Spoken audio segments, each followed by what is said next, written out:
Ya, Assalamualaikum warahmatullahi wabarakatuh. Alhamdulillah kita sekarang berada di Pandeglang, Banten. Alhamdulillah ini podcast yang sangat spesial karena kita kedatangan tamu yang spesial juga. Akhi Nafillah, sahabat saya, guru saya, teman saya, Habib Ares Mahdi. Apa kabar, Habib? Sehat kabar? Alhamdulillah. Alhamdulillah Rabbil Alamin. Ini mendaki gunung meliak-meliuk. Alhamdulillah ya. Macet tadi, macet lancar ya. Lancar, alhamdulillah. Jagain malaikat semuanya. Alhamdulillah. Memang kalau Habib beda emang yang jagain malaikat. Belum lagi nanti ada istri-istrinya yang mau jaga insyaallah ya. Enggak, itu doa yang jagain itu malaikat karena doanya istri. Oh, Masya Allah. Supaya nggak salah mampir. Oh ya Allah, benar. Alhamdulillah. Nih Bib, ngomong-ngomong ini kita sekarang lagi banyak fenomena yang lagi hits ya. Di antaranya yang lagi rame itu yang dikenal dengan Citayam Fashion Week katanya. Nah, itu. Saya juga baru dengar doang, belum sempat main. Mungkin Anda pernah ke sana kali ya? Alhamdulillah belum dan jangan. Oh iya. Kali udah catwalk juga ikutan kali. Dan ini saya pengen nanya sama antum nih selaku tamu spesial dan tuan rumah spesial juga ya, karena udah dapat jaket mahya. Iya, udah lepas. Berarti kalau udah pakai jaket mahya berarti udah jadi orang dalam namanya. Ya. Nah, sekarang saya mau tanya bagaimana pendapat antum tentang dari sudut pandang antum nih ya tentang fenomena yang di SCBD itu dari sudut seorang entrepreneur. Kira-kira gimana, Beb? Oke. Bismillahirrahmanirrahim. Jadi Masya Allah nih podcast terjauh dan tertinggi nih hari ini. Iya, tertinggi. Cuma jauh tapi tinggi nih kan. Mudah-mudahan yang nonton banyak dan pahala jariahnya. Amin ya Allah, amin. Juga banyak juga buat kita yang ngisi maupun teman-teman yang udah support. Ya, jadi fenomena yang terjadi sebenarnya itu sangat-sangat keren ya. Bahwasanya di saat pandemi sekarang kita dituntut jauh lebih kreatif dari sebelumnya. Kita dituntut buat bikin hal-hal yang baru, hal-hal yang fenomenal, hal-hal yang viral. Cuman lagi-lagi kita juga pasti dibekalin sama iman yang harusnya menjaga supaya apapun yang kita bikin sesuai sama relnya, syariatnya, relnya. Kita kan dijagain di situ ya, Ustadz. Dan Ustadz itu kan juga tugas utamanya adalah ngejagain semua supaya sesuai relnya kan. Sehingga makin kesini malah terlihat banyak yang belum sesuai sama syariat. Tapi sekaligus juga koreksi juga nih buat guru-guru, buat kita-kita nih. Kita ngejagain nggak sekeliling kita ngejagain nggak orang-orang kita kenal sehingga mereka bisa turun ke acara seperti itu gitu loh. Itu kalau istilahnya begini BPM, kan segala sesuatu ada positif negatifnya. Pastinya. Kalau ini menurut hemat saya sih ya. Kalau positifnya pasti ada. Tadi yang orang mungkin dagang sepi, sekarang berkat adanya anak-anak nongkrong ya ekonomi berputar, Beb. Ya, yang tukang es tadinya nggak ada yang beli jadi banyak yang beli, tukang jajanan jadi banyak yang jajan di situ. Nah, itu menurut pandangan antum antara positif sama negatifnya itu kira-kira besaran mana? Gitu. Oke, yang jelas namanya kita membantu kehidupan orang, membantu roda ekonomi atau dapurnya orang-orang supaya tetap ngebul di zaman yang sedang dalam ujian kasih sayang Allah ini, itu sih sangat luar biasa.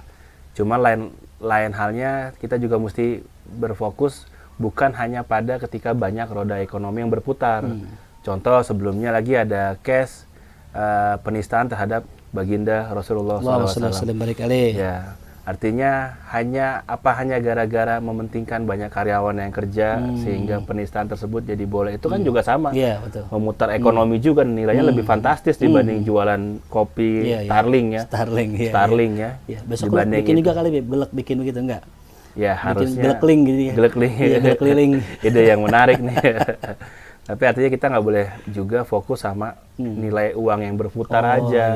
Karena nilai uang yang berputar sebelum ada Citayam ini, ada lagi yang soal bar yang sangat besar itu, jaringannya, karyawannya besar, uang yang berputar juga sangat besar juga. Tapi kan juga kita juga tetap kembali lagi menjaga supaya yang besar itu terasa berkah, yaitu sesuai dengan syariat juga pastinya. Jadi istilah kata jangan cuma mikirin keuntungan, tapi juga bagaimana kita melihat sisi keberkahannya ya. Keberkahan yang paling utama, karena banyak itu bisa habis, cuma kalau berkah itu nggak habis-habis. Kata guru-guru kita termasuk kata antum kan. Enggak lah antum, Masya Allah.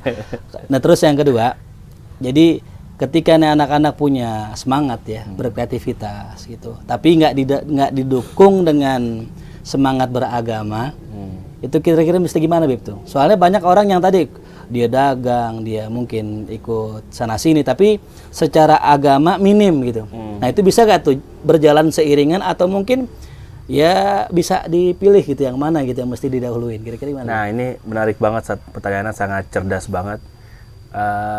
Banyak sebagian besar guru-guru yang aneh tahu, walaupun tidak banyak yang aneh tahu, itu tetap tanda kutip memaksakan cara menyampaikan dakwah lewat jalan sebelum-sebelumnya. Itu salah? Enggak juga.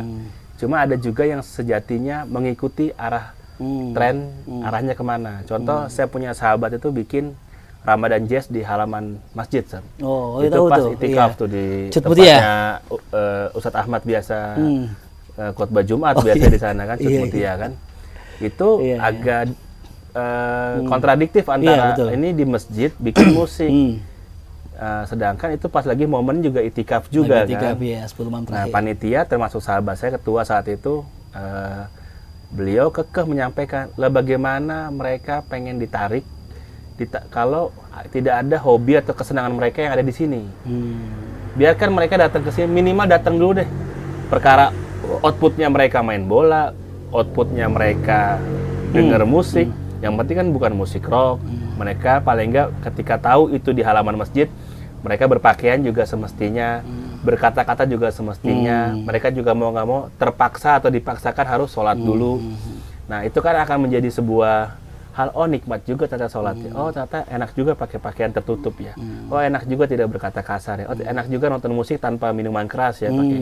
Nah itu kan secara nggak langsung akan mendoktrin mereka untuk bergeser nih pelan-pelan nih. Nah sama ketika ngomongin soal fashion, mereka sebenarnya orang-orang kreatif. Nah kalau kata Cak Nun tuh, di Islam itu kebanyakan orang tersesat itu malah diomelin ya. Oh iya. Harusnya kan kalau kita kesini nih, ke tempat ini, saya nyasar, saya diarahin kan, bukan diomelin kan. Betul. Nah di Islam harusnya kita rahmatan lil alamin, diarahin juga, disayang. Berarti kita Kenapa perlu sih? ke SCBD nih berarti untuk Kita SCBD mengarahkan. kenapa sih bisa nggak hafal rukun sholat? Karena orang kan pada mengklaim semua, ini orang nggak baik. Iya. Kita nggak tahu orang tuanya, maaf mungkin bisa jadi orang tuanya udah nggak ada, Ustaz. Atau mungkin dia dibuang sama orang tuanya. Kita tahu cuman endingnya doang. Nah inilah koreksi sosial. Kalau kata sahabat saya Aap El Karimi, kita juga mesti koreksi sosial juga. Kita sekuat apa menjaga sekeliling kita, sekuat apa menjaga tetangga kita, ponakan kita, sampai mereka menginjak ke sana nyari hiburan di sana. Jadi jangan di sana mesti dirangkul, karena mereka punya kreativitas. Kayak kalau polisi itu kan biasanya IT yang hacker-hacker dirangkul sama mereka buat ngejagain situs-situs penting negara ini. Gitu. Jadi jangan dilepas, itu tetap mesti dirangkul. Sesuai bidangnya, bukan dipukul. Dirangkul, bukan dipukul. Bukan dipukul. Itu quotes-nya dari Ustadz Alfi ya. Dirangkul, bukan dipukul. Iya, kapan-kapan kita collabs insya Allah. Harus. Iya. Dan kesini naik motor lagi kan? Seru. Iya, benar. Iya, habis podcast kerokan. Masuk angin dia udah faktor U katanya. Faktor U. Iya. Nggak apa masuk angin, udah masuk penjara. Udah masuk Western kan? Iya. Terus Beb begini Beb, jadi ngelihat fenomena sekarang itu anak-anak itu kan lebih seneng nongkrong ya. Padahal masa muda itu masa yang berapi-api. Iya, kata Bung Haji Romai Malu gitu kan. Nongkrongnya pakai api, ngerokok kan. Maksudnya gini, ada nggak kiat dari antum, saran dari antum nih memaksimalkan potensi anak muda ya untuk nggak sekedar nongkrong, tapi mereka itu punya penghasilan gitu. Karena yang namanya anak muda ya sekedar nongkrong pasti kan lebih banyak keluar uangnya ketimbang masuknya gitu. Nah, apakah bisa dijadikan apakah antum punya ide gitu buat mereka anak-anak muda gimana caranya biar nongkrong tapi berkualitas gitu. Nongkrong yang berkualitas. Jadi bukan sekedar nongkrong tapi ya dapat ilmu, dapat rezeki gitu. Antum punya ide nggak Beb? Kira-kira Beb? Ya, kalau ngelihat fenomena anak muda zaman sekarang itu kan sebenarnya kebutuhan mereka itu kan yang paling utama itu kan eksistensi. Oh, eksistensi. Ya. Dimanapun di tempat pengajiannya, antum juga di pesantren ini, semua tuh pasti outputnya adalah butuh pengakuan untuk di awal ya. Sebelum semua menyerahkan, saya cuma pengen melakukan karena Allah, tapi awalnya manusia tuh fitrahnya adalah pengakuan. Pengen diakui. Ya. Nah, ketika kita menjumpai anak muda yang suka nongkrong, nah kita lah sebagai pemilik wadah harus memberikan ruang mereka untuk diakuin. Contoh saya kalau di kantor, termasuk ngobrol sama partner perjalanan saya, Wawan, sama siapapun di kantor, saya nanya pendapat mereka tuh gimana. Walaupun saya tahu jawabannya itu apa. Jadi nggak semua yang saya tanya itu saya nggak tahu jawabannya. Oh, iya. Tapi ketika saya juga tahu dia pasti akan ngejawab yang sama juga. Kira-kira kalau saya pergi ke sini saya naik apa? Saya juga tahu dia bakal jawab yang sama juga. Cuma ketika jawabannya itu dihargain, itu punya sense of belonging, rasa memilikinya tuh besar. Sehingga dia ketika rasa memilikinya besar, kayak kita punya handphone sendiri, punya kendaraan sendiri, pasti rasa tanggung jawabnya juga besar. Nah, disitulah perannya si pemilik wadah buat lebih sering membangun interaksi kedekatan, membangun interaksi komunikasi sama mereka, dan termasuk menyerap aspirasinya mereka. Banyak di kita sekarang, anak-anak di bawah kita zamannya udah berubah, pola ngedidiknya yang tidak berubah gitu. Masih pakai cara-cara yang lama, mereka suruh duduk, dengerin, mereka suruh ngikutin pakaiannya kita. Kayak sekarang kan antum pakai jaket yang sangat keren gini kan, orangnya ganteng, masih muda, istrinya baru istrinya baru satu. Itu denger kayak gini, ketika ketemu sama anak muda, pakaian menyesuaikan. Jadi kalau dalam ilmu komunikasi itu yang aneh pelajaran dari guru aneh namanya Kos Tegar Prajaksa itu, komunikasi akan berhasil ketika lawan bicara yang pengen memenangkan komunikasinya, dia berlaku mirroring. Dia berusaha menyesuaikan lawan bicaranya. Kayak antum lagi duduk begini, tangannya mesti ngikutin tangan antum. Tangannya gimana, Bib? Dia tangan satu di sini. Jadi, apapun gestur antum pakai peci, anda pakai peci. Nah, begitu sebaliknya ketika kita pengen memenangkan hatinya mereka kan lewat komunikasi. Berarti kalau kita ke SCBD kita harus mengikuti mereka? Iya, paling enggak bukan buka auratnya, cuman fashionable-nya kayak Pak Ridwan Kamil waktu ke sana, Pak Anies Baswedan waktu ke sana, itu kan mereka dengan casualnya mereka masing-masing. Yang ada masalah, yang penting kan tutup aurat. Kita kan pakaian bebas-bebas aja. Yang penting sarungnya sarung beji kali. Sarungnya sarung beji, celana sarung. Tapi ketika itu kan mereka udah merasa, oh nih orang ini bagian dari kami nih. Dari situlah kita bisa dakwah, kita bisa siar. Nanti kalau kita masuk udah pakai sorban, udah ini mereka udah jaga jarak dulu. Nah kita tuh berkomunikasi atau berdakwah mesti fleksibel. Nah, kembali lagi ke pertanyaan tadi. Jadi bagaimana memaksimalkan sebuah tongkrongan biar bermanfaat? Nah, ajak ngobrol mereka, bukan kita yang bisa tentukan arahnya mereka. Jangan paksakan ini jual kelapa ini bagus loh, jual glek bagus, ayo jualan glek. Pertanyaannya dibalik, yang punya wadah, interaksi sama mereka itu sukanya apa sih? Kalau saya punya usaha minuman ini, kalian punya ide apa ya? Nah, mereka akan mengeksplor, mereka jauh lebih pintar kok untuk soal update. Setiap hari megang handphone. Mereka lebih was-was ketika ketinggalan handphone daripada ketinggalan dompet. Mereka nggak was-was ketinggalan dompet, nggak was-was kan. Dompet ada dompet digital sekarang. Yang terpenting mungkin kepercayaan buat mereka ya. Kepercayaan, tapi kalau kita kurang percaya ya. Yang punya wadah udah a priori duluan, orang begini ternyata begini. Padahal jauh di belakang itu kita nggak tahu nih masa lalunya nih anak gimana, kehidupannya gimana. Iya, Masya Allah. Dan lebih banyak interaksi komunikasi sih, nggak bisa satu komando lagi, satu arah. Zamannya udah nggak begitu nantinya. Terus kemudian ini Bib, ada pertanyaan. Kalau anak-anak sekarang itu kreatif itu ya. Tapi kenapa terlihat seragam Bib ya? Contoh misalnya gini. Ketika lagi orang lagi jualan misalnya, waktu itu kan lagi rame ini ya, kopi cappuccino cincau. Orang semua cappuccino cincau. Lagi rame misalnya ikut semua, kayak sekarang lagi rame ke Sudirman, semua ke Sudirman. Itu gejala yang bagus atau memang itu karakter negara kita, bangsa kita, atau gimana Bib itu menurut antum nih, pandangan antum? Ya kalau ilmu kreatif itu kan amati, tiru, modifikasi. ATM. Karena sejatinya menciptakan cuman Allah, kita cuma bisa modifikasi doang. Berarti nggak ada masalah dari tuh. dulu sampai sekarang kan makanan ya begitu-begitu aja, cuman bumbunya doang beda-beda. Ada nasi Hainan, nasi goreng, nasi uduk, nasi ulam, kan sama wujudnya nasi. Karena sejatinya kreativitas itu adalah ya mengubah yang udah ada, ditambahkan value sehingga bisa menyelesaikan masalah lebih banyak lagi. Jadi nggak ada masalah karena memang semua itu amati, tiru, modifikasi. Jadi pengulangan, cuma dirubah-rubah aja. Iya, dirubah-rubah aja. Nah kalau antum sendiri, setelah Anda boleh tanya, apa sih batasan kreativitas dalam ranah syariah ya? Oh iya. Jadi begini, kalau menurut saya ini Bib nih, yang antum lebih paham dah insya Allah ya. Kalau seandainya ada orang berkreativitas, itu nomor satu yang pertama, apakah kreativitas itu masih dalam lingkup syariat atau tidak? Gitu. Contoh kita mau bikin baju misalnya, ya sekreatif apapun, mau dari kertas, mau dari bahan apapun, yang jelas nutup aurat apa yang enggak gitu. Terus bahan-bahannya enggak Iya, haram. yang kedua bahannya termasuk ya Lagi bahan-bahan. marak nih kulit B2 tuh buat bahan sepatu. Iya, itu termasuk. Bahan Jadi celana. itu termasuk dalam kategori itu gitu. Cuman yang jadi pertanyaan sekarang ini kan apa ya? Sekarang orang itu banyak belum siap dengan sesuatu yang baru. Saya mencoba pengen dakwah tapi dengan cara anak muda. Di sebagian kalangan nggak terima. Gitu. Contoh sebagai contoh ya, contoh. Kita pengen deketin teman-teman misalnya yang metal-metal, teman-teman anak band. Ya kita kan harus berpakaian seperti mereka. Iya. Tapi sebagian orang nggak terima Bib kalau ustadz berpenampilan seperti itu. Karena lebih ganteng antum dibanding mereka. Nah, nggak gitu. Kalau ganteng tuh ciri bininya 2 itu baru ganteng. Oh, Kalau gitu. saya belum ganteng, baru setengah lah mungkin. Iya. Jadi begitu Bib. Jadi Berarti ganteng tuh berbanding lurus dengan keberanian berarti. ya itu iya. Oh. Betul. Jadi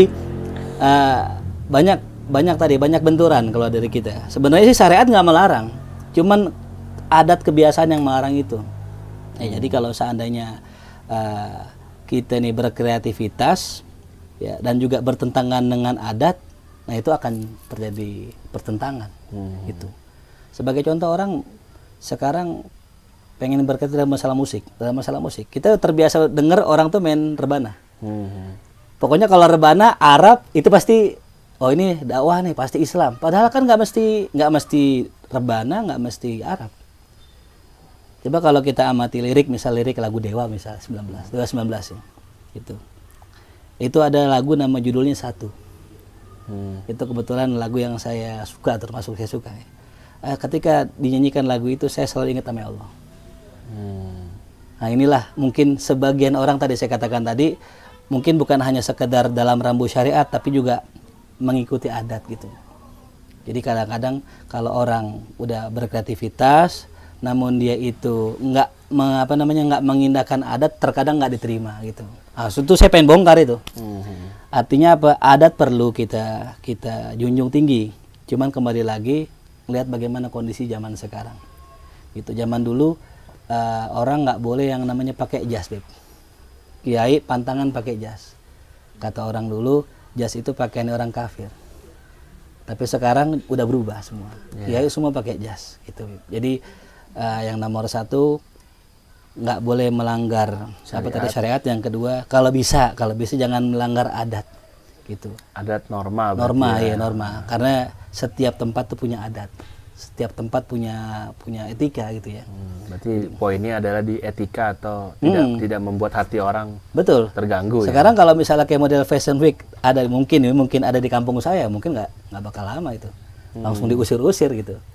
Artinya kita juga sebagai orang yang berkreativitas harus memperhatikan norma-norma yang ada di wilayah kita berkreativitas itu gitu, Bib. Mungkin itu kali, Bib. Nomor 3. Nah, nomor 3 mungkin kalau ini tetap memperhatikan bagaimana kebiasaan orang-orang setempat gitu. Jadi yang paling penting itu. Ya kurang lebih itulah, Bib ya. Jadi yang pertama jangan melanggar syariat, norma, dan juga mengikuti orang-orang setempat. Budaya. Terus Bib begini, Bib, ada sebuah problem begini, Bib.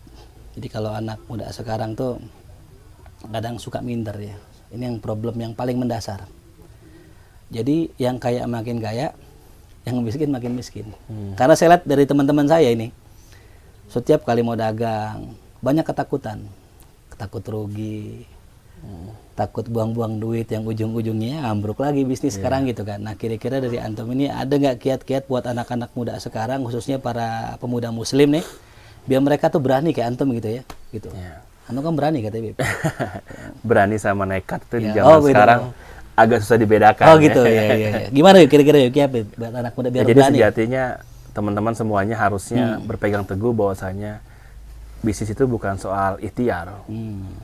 Ane tuh selalu ngomong sama dimanapun, dulu Ane bisnis itu Ane pikir ikhtiar. Kalau temennya banyak, kalau entertainnya bagus, kalau barangnya bagus, itu bisa jadi hebat. Makin kesini itu makin gak ada artinya gitu loh. Jadi kalau cuma bicara bisnis, mau buka glove, mau buka es kelapa, itu gimana, itu tutorialnya banyak di internet. Cuman yang anak muda lupa install itu adalah mental sebagai muslimpreneur. Oh itu. Mental yang sering aneh bawain ke teman-teman tuh mental. Mental ya. Melaut itu gampang, cuman menghadapi badai itu nggak semua orang bisa. Nikah itu gampang, ngadepin pelajaran nikahnya itu susahnya bukan main. Punya anak itu gampang, tapi konsistensi membesarkan dia dengan kualitas yang baik itu yang perlu perjuangan. Tapi ada pengaruh Beb, mentalnya kan dibobok sejak kecil ya.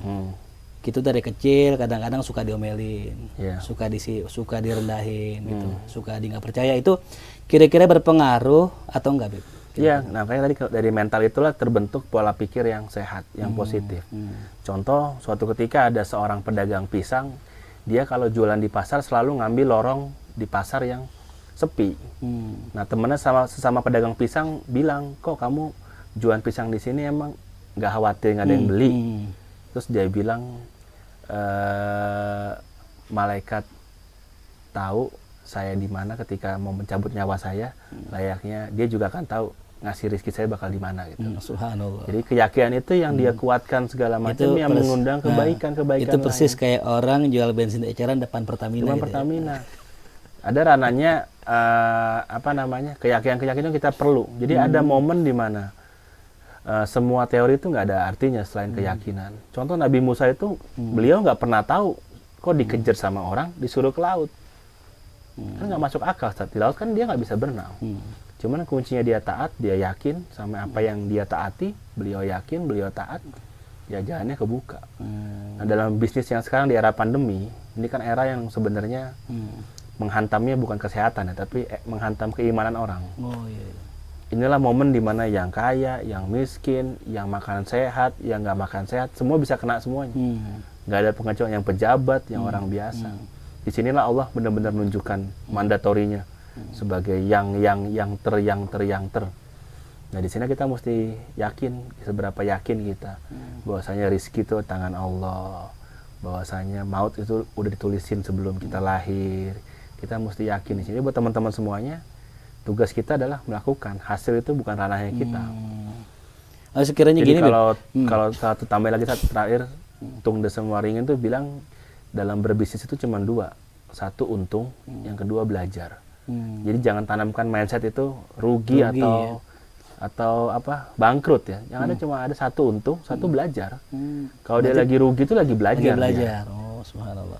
Berarti tetap dapat untung. Tetap dapat untung kan ilmu, sekolah. Ya? Emang kita sekolah nggak bayar? Karena ini sekolahnya di sini. Oh, subhanallah. Ditipu orang, ditianatin karyawan, ditinggal makan barangnya rusak. Tapi biasanya kan gini Beb ya, orang tuh putus asa itu biasanya lantaran pengalaman ya. Contoh misalnya gini, saya dagang bangkrut, dagang bangkrut sampai 3 kali sampai saya membuat sebuah keyakinan, berarti gua nggak bakat dagang nih. Kira-kira bener salah Beb itu? Ya itu keliru banget karena kata Einstein yang notabene ateis saja. Dia ngomong Tuhan nggak pernah menciptakan sampah. Itu seorang ateis yang ngomong. Itu kan bagian dari hikam juga ya. Artinya ya memang semua yang ciptain Allah tuh semuanya bagus semua ya, antum, ya aneh, teman-teman semuanya di sini nggak ada nyiptainnya. Kitanya yang melabeli diri kita itu nggak baik. Contoh gini Ustaz, kenapa orang miskin besarnya anaknya jadi miskin juga? Biasanya begitu. Betul. Orang kaya besarnya kaya karena si miskin itu dibentuk pikirannya. Tuh jangan makan kelapanya, sisain abang lu, kita orang miskin. Setiap hari dengernya miskin dulu. Sehingga miskin itu jadi mindsetnya dia. Padahal jangan salah, kan Allah ngomong Allah sesuai prasangka hambanya. Nah kita didoktrin pikiran begitu, prasangka kita adalah miskin adalah sebuah tujuan atau takdir. Maka dia besar akan jadi miskin, jadi kaya dia nggak tertarik. Begitu sebaliknya si kaya, jangan boros-boros nak, sisain nabung biar kita bisa membesarkan perusahaan keluarga lagi, nambah aset lagi. Jadi bagi dia stigmanya selalu positif terus. Berarti kayak miskin itu soal mental ya? Soal mental. Ini nggak percaya nggak ada modal, itu kan pembenaran aja orang males. Yang paling banyak sekarang itu orang males, yang membenarkan dia nggak bakat, yang membenarkan dia anak orang tua. Maka kata Bill Gates, pemiliknya Microsoft, kalau engkau terlahir miskin, itu bukan salah kau. Cuma kalau engkau meninggal ya miskin, itu salah kamu berarti. Karena kamu nggak mau berusaha, nggak mau bangkit, nyalakan keadaan. Termasuk kata guru saya kayak Luqmanul Hakim, beliau bilang orang itu gak bakal bisa berkembang kalau dia punya sifatnya itu SOSKS namanya. Semua orang salah kecuali saya. Datang ke sini telat, ini salahnya driver saya telat ke sini jemputnya. Datang ke sini salah pakai baju, salah istri saya nyiapinnya segala macam. Datang ke sini misalnya nggak bawa sesuatu, salah karyawan saya nyiapinnya nih. Nggak pas, semuanya salah pokoknya. Orang tua saya miskin lah, saya tinggal di daerah yang kumuh lah, semua aja disalahin. Dia nggak pernah nyalakan ke diri. Justru seharusnya kekurangan itu jadi kelebihan buat dia. Ya memang entrepreneur itu adalah mencari masalah, dalam tanda kutip masalah itu peluang. Bagaimana orang beli tiket ya susah, mesti ngantri di stasiun, ada Traveloka kasih solusi. Jadi masalah itu adalah peluang buat semua bisnis, yaitu dalam bentuk solusi. Bisnis itu adalah mencari solusi, menyelesaikan masalahnya orang kan gitu. Jadi yang tadi saya tangkap itu nggak ada rugi. Ada rugi, adanya Berarti belajar. ilmu, semua ilmu ya. Jadi mau punya usaha, 3 kali dia usaha, nah dia belajar nggak sama kegagalannya. Kalau dia nggak belajar, nggak bisa dibilang putus asa. Tapi kalau dia belajar, kenapa sih dia Tapi gagal? perlu gak Bib, kalau dalam dunia pengajaran kan ada perlu seorang mursyid ya. Kalau dalam belajar tuh, untuk menjadi seorang ustadz, menjadi seorang pendidik yang benar itu harus ada seorang murabbi namanya. Ya, bisnis juga perlu pasti. Perlu pasti ya. Yang pertama itu dalam memilih bisnis itu, dalam memilih apapun sih, ilmu mesti punya guru. Itu saya pelajarin Ustadz ketika memulai bisnis tanpa guru itu, ya semua keputusannya akhirnya ya. Apa guru yang mesti sama? Contoh antum kan bisnisnya minuman ya. Apakah harus sama gurunya bisnisnya sama gitu? Atau mungkin siapapun bisa jadi guru, kira-kira gimana Beb? Ya dia bisa lihat karakternya ya, ketika dia lemahnya di mana, dia perlu guru di sana gitu. Aneh lemahnya di administrasi, berarti aneh perlu pendamping orang-orang yang rapi itu di aspek legal, administrasi. Soalnya setahu saya nih yang teman-teman saya dagang ini, itu hampir banyak gak punya guru Beb. Nah itu dia. Jadi mereka cuma sekedar modal semangat, modal yakin gitu, tanpa seorang pemimpin. Setahu saya ya, dalam dunia pengajaran aja kita harus punya seorang guru, kita harus punya seorang pembimbing agar kita nggak salah dalam menentukan tindakan kita gitu ya. Nah kalau dalam dagang gimana Beb? Ya sama, guru itu kan fungsinya kan kalau kita ngegas yang kencengan dia ngerem. Kalau kita terlalu males, terlalu diem, dianya ngegas kan gitu. Kan cuma main gas sama rem Antum aja. sendiri gurunya siapa Beb? Dalam masalah dagang ini. Kalau masalah dagang, gurunya tuh salah satunya pertama Pak Sandiaga Uno. Oh Pak Sandiaga Uno, Masya Allah. Gimana beliau meminimalkan aset, gimana hidup secara pengusaha itu, beliau tuh mobilnya cuma satu Ustaz. Mobilnya walaupun asetnya 10 triliun ya, mobilnya cuma satu. Sampai sekarang? Sampai sekarang mobilnya tuh X-Trail yang lama. Nah, Padahal dia bilang barang itu cuma fungsional, padahal kalau bukan gengsi. orang-orang YouTuber mungkin ya itu yang orang kaya berlomba-lomba bagi dia nggak penting, fungsional. Selama saya bisa dari rumah ke Banten misalnya, sampainya sama 2 jam juga ya, mendingan pakai yang masih bagus. Bagaimana pengusaha itu memaksimalkan semua potensi yang paling sempit jadi hasilnya maksimal, cuman hasilnya terbalik. Semaksimal apapun hasilnya, penggunaannya mesti paling efisien gitu. Apalagi tuh ilmu yang antum pelajari dari beliau selain itu? Kayak beliau Pak Sandi itu selalu nggak terburu-buru ya, nggak nafsuan. Banyak orang kan kalau ketika nih kita main ke rumah dealernya temen nih, misalnya ini dealernya rame nih, buka dealer. Ntar main ke warung baksonya orang, lihat buka bakso. Kalau beliau telaten banget, dilihat profilingnya gimana. Berarti sama dengan guru saya Beb. Saya punya guru Masya Allah. Jadi sampai sekarang nggak punya mobil. Padahal sanggup beli mobil. Itu. Beliau bilang kalau ente ngaji amanah, aneh tambah kaya, berhenti ngaji mana. Masya Allah. Jadi memang prinsipnya itu Bang ya. Secara fungsi aja. Beliau bolak-balik ke pesantren pakai mobil. Cuman bukan mobil beliau. Gitu. Termasuk tadi juga ya. Jadi saya sering lihat gitu ya, orang ketemu beberapa orang lah, orang kaya gitu. Lagi ngobrol masalah travel. Ustadz bikin travel. Ngelihat toko ini bagus, ayo bikin ini gitu. Jadi nafsuan gitu. Nah, kalau menurut antum nggak bagus tuh begitu ya? Ya malah nggak bagus. Kita kan mesti fokus. Ngebidik banyak burung kan susah kita ngelihat. Akhirnya nggak ketembak-ketembak. Nggak ada kena. Lain halnya ketika bidikannya udah pas, cari orang yang buat ngebidik, kita pindah bidikan. Jadi aneh percaya itu spesialis lebih bagus daripada generalis. Gitu ya. Orang yang khas di satu bidang aja itu lebih bagus, efektif daripada tipenya konglomerasi ya. Dibuka TV, buka arena bermain, buka bank, buka ini, malah jadi nggak fokus bisnisnya. Kalau menurut antum Bib nih buat teman-teman penonton podcast kita ya. Teman-teman lagi bingung nih mau bisnis apa. Sekarang kan memang tadi saya bilang ekonomi lagi turun ya.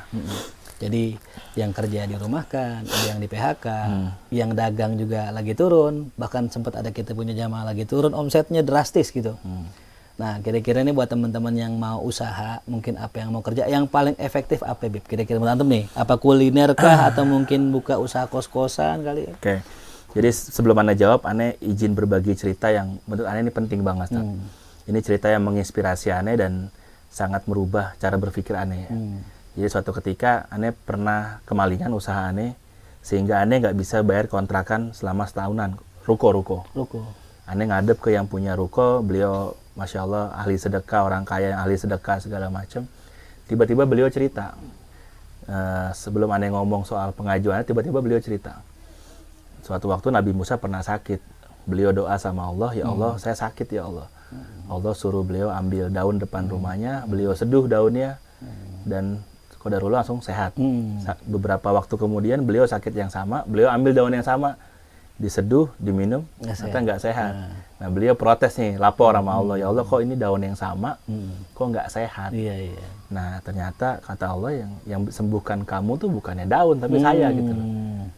Apa hikmahnya? Hikmahnya ngomong sama gue dulu, kasih tahu dulu gitu loh. Nah, Ane nggak bisa jawab cocoknya apa. Nah, kalian semua mesti ngomong sama Tuhan, Tuhan kita nih, bosnya kita, Allah Subhanahu Wa Taala, cocoknya apa sih ya Allah? Sehingga infrastrukturnya Allah siapin. Hari ini Ane ngomong, Ustadz, Ane mau main ya ke pesantren antum di Banten. Ane datang di sini disambut sama es kelapa, disambut sama santri depan gerbang. Karena kita ngomong duluan. Manusia aja yang terbatas bisa ngasih arahan yang luar biasa, apalagi Allah yang nggak terbatas. Kan? Masya Allah. Jadi ngomong dulu sama Allah, ya Allah saya pengen, jangan sampai udah menclok. Ya Allah kok istri saya begini sih? Ya waktu lu milih, lu ngelibatin gua nggak? Iya. Jangan pas lagi itu protes kan? Pas lagi milih usaha, kok usaha saya sepi? Waktu lu milih usaha lu ngomong nggak? Iya. Ustadz kok Ani kok nyasar ke sini nggak ada orang? Ya lu ke sini ngomong nggak? Kalau ngomong gua siapin santri kan gitu. Jadi banyak orang naruh Allah tuh di akhir, harusnya di awal. Mau nikah, mau milih teman, milih partner, milih karyawan, milih bisnis, milih apapun. Bahkan manusia paling sempurna di muka bumi aja, baginda Rasulullah SAW. Beliau mau jahit trompanya aja, saat beliau ngomong dulu, ya Allah saya pengen jahit trompa ya. Logikanya kita nih, logika bodohnya kita nih, selevel beliau nggak mungkin nggak bisa jahit sendal, kurang kerjaan apa. Cuman beliau menunjukkan bahwasanya untuk nurunkan hujan beliau mesti sholat dulu, buat jahit beliau mesti ngomong dulu. Jadi banyak dari kita itu banyak ngandelin otak, Ustaz. Jadi nggak melibatkan Allah. Iya, ngerasa kalau antum jualan es kelapa, aneh buka juga bakas rame antum. Iya. Itu yang aneh lihat. Aneh nggak tahu santrinya antum ada berapa. Sepertiga malam antum baca apa. Gimana adabnya antum sama orang tua, gimana birrul walidaini antum, gimana ngajinya antum berapa lembar sehari. Nah kita lihat yang cuma kelihatan doang. Aneh pernah tegur sama abah aneh gitu, Ustaz. Ada orang punya usaha yang mirip kayak aneh dari kampus, notabene sama kayak aneh sama-sama negeri lah, negeri favorit di Indonesia lah. Aneh bilang kok usahanya bisa laris sih, Bang, kita kampus nggak jauh beda. Ya abah aneh negor, ya kamu nggak tahu yang kamu nggak lihat tuh dia ngapain gitu loh. Sedekahnya berapa, sholat malamnya berapa rakaat, duhanya berapa rakaat. Jadi kembali milih usaha apapun, libatin Allah tuh dapat jalan kok. Karena aneh nggak bisa ngasih sesuatu obat dengan penyakit berbeda, Ustaz. Iya, nggak bisa obatnya sama. Masing-masing. Buka kelapa semua kelapa sepi akhirnya yang jual. Iya. Jadi lagi-lagi Allah lebih tahu kok cocoknya apa. Nah itu ya. Itu dengerin teman-teman ya. Jadi bukan usahanya apa, tapi bagaimana hubungan kita sama Allah. Itu ya. Bisnis yang baik itu bisnis yang mendekatkan pemilik bisnisnya dengan pemilik rizkinya. Allah. Pertemanan yang baik yang mendekatkan si temennya sama pemilik temennya, yaitu Allah. Jadi kalau temen nongkrong sholat, nanti dulu lah, tinggalin temennya. Istri yang baik, keluarga yang baik juga begitu sama, mengingatkan kita biar lebih dekat lagi sama pemilik jodohnya kita gitu. Selama itu bukan bikin kita dekat, bikin kita jauh, tinggalin. Bukan bisnis yang baik. Alhamdulillah, Habib. Alhamdulillah. Ya, jadi sebagaimana kata ulama, ikatan yang paling kuat kita kepada Allah adalah hubbu fillah, cinta kepada Allah, cinta karena Allah dan benci karena Allah. Kalau bisnis itu mendekatkan kita pada Allah, terusin. Walaupun cuma jualan remeh-temeh, terusin. Kalau walaupun besar, tapi jauhin kita dari Allah. Ane diundang sama antum, ane nggak bisa datang. Masya Allah. Ane ditelepon antum, ane nggak bisa angkat gara-gara meeting, ya itu nggak ada faedah sama sekali. Masya Allah. Maka ketika orang pembawa acara nanya berapa outletnya Glek, itu nggak penting berapa outletnya. Ya, tapi yang penting dari Glek kita bisa punya manfaat apa buat orang. Karena itu yang bakal ditanya, Ustaz. Bukan jumlah outletnya, Ustaz. Jumlah manfaat yang tanya sama orang. Sebaik-baiknya kan manusia. Sebaik-baiknya manusia kan yang punya paling banyak manfaatnya sama orang lain. Ya, khairun nas anfa'uhum linnas ya. Ini sebelum kita lanjut, Bib, kayaknya minum dulu, Bib. Iya, ini kita udah minum, Bib, biar nggak aus. Ya, coba kita gelak dulu nih.